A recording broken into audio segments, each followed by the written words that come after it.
انا ساره بتعلم ابقى منظمه واوفر مساحه للبيت. فاشتريت ايه؟ اشتريت ده منظم ممكن احط على التسريحه واحط عليه الادوات الشخصيه بتاعتي، برفان، مشيطه، شامبو، اي حاجه انا ممكن انظمها.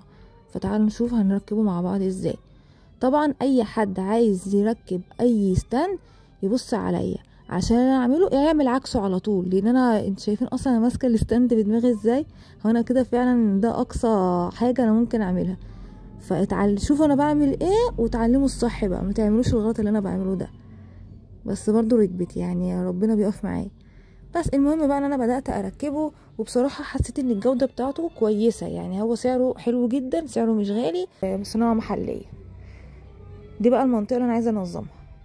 بدأت ان انا اشيل الكراكيب كراكيب كراكيب، وابدأ ان انا احط الستاند الجديد وايه، ارتب اللي انا عايزه ارتبه. انا لاحظت فعلا ان انا وفرت مساحه والدنيا ما بقتش مكركبه.